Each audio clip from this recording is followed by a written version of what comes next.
Why Brexit is a Colossal Mistake by Sir John Major, former British Prime Minister.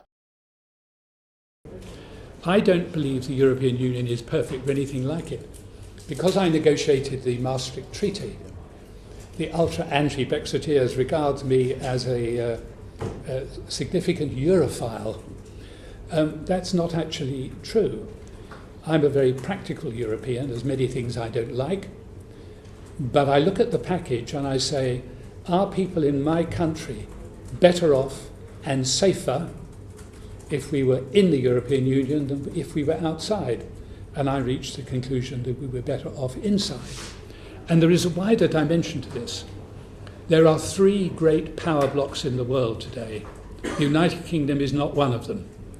There's America, there's China, and there's the European Union. Europe is going to face immense economic competition from both America and from China. It may face military and security problems with China. Is Europe better able to represent its people with the United Kingdom inside the European Union, making it stronger, or outside, making it weaker? I think not just us, but the whole of Europe is stronger with Britain in it. And when I look at the interests of my children and my grandchildren, I think their future is brighter if they're part of a really big bloc who could work with us if we were in difficulty. Suppose we had a socking great row with China. If Britain decided to put sanctions on China, China wouldn't be much bothered. If the European Union did, because we were being maltreated, they would feel quite differently about it.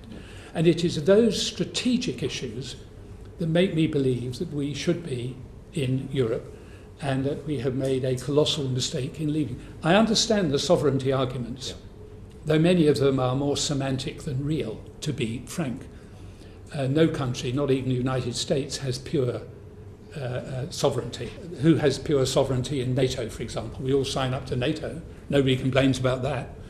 And yet we would give up a degree of military sovereignty in NATO, just as we give up a degree of economic sovereignty and political sovereignty in the European Union. It's a question of balancing what we give and what we may gain. And what we give is often frustrating and boring. And all the silly stories we had, completely untrue, about square bananas or straight bananas or whatever it was, the nonsense that was printed, and other bigger things, are irrelevant compared to the economic improvement of being in Europe.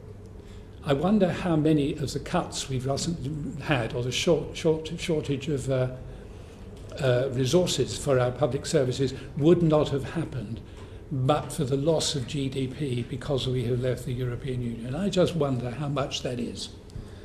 And I would dearly love an accurate assessment.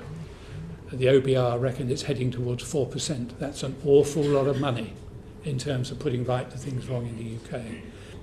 In a challenging economic world and a potentially difficult political world, how much safer we are in a large bloc than alone, and how much more secure we would be in times of difficulty with friends we can hug closely, rather than people who may be less willing to come to the aid in difficulties of a country that entirely stands alone. Those are matters that are important for this generation and future generations, and I don't think they were given the weight they deserved in the referendum. Thank you, Sir John. Those are very wise words, which I